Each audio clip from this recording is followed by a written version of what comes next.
şuraya da. Sizin öyle geride durmayın. Şöyle alalım. Kusura bakmayın. Orada oturabiliriz ama. وعلى آله وصحبه أجمعين. أعظم الله أجركم وأحسن عزاءكم وغفر الله لكم. اللهم لا تحرمنا أجره ولا تفتنا بعده واغفر لنا وله بحرمة الفاتحة.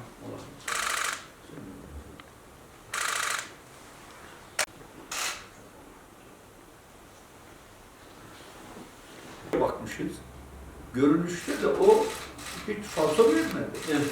Yani bir yüksek tansiyonu var. Yani o ciddi bir problem. Yüksek şekeri var. İnsülin kullanıyor her gün. Her gün. Şeker. Yani akıl alma. Direnci ile şeker hastalığı arasında bir şey.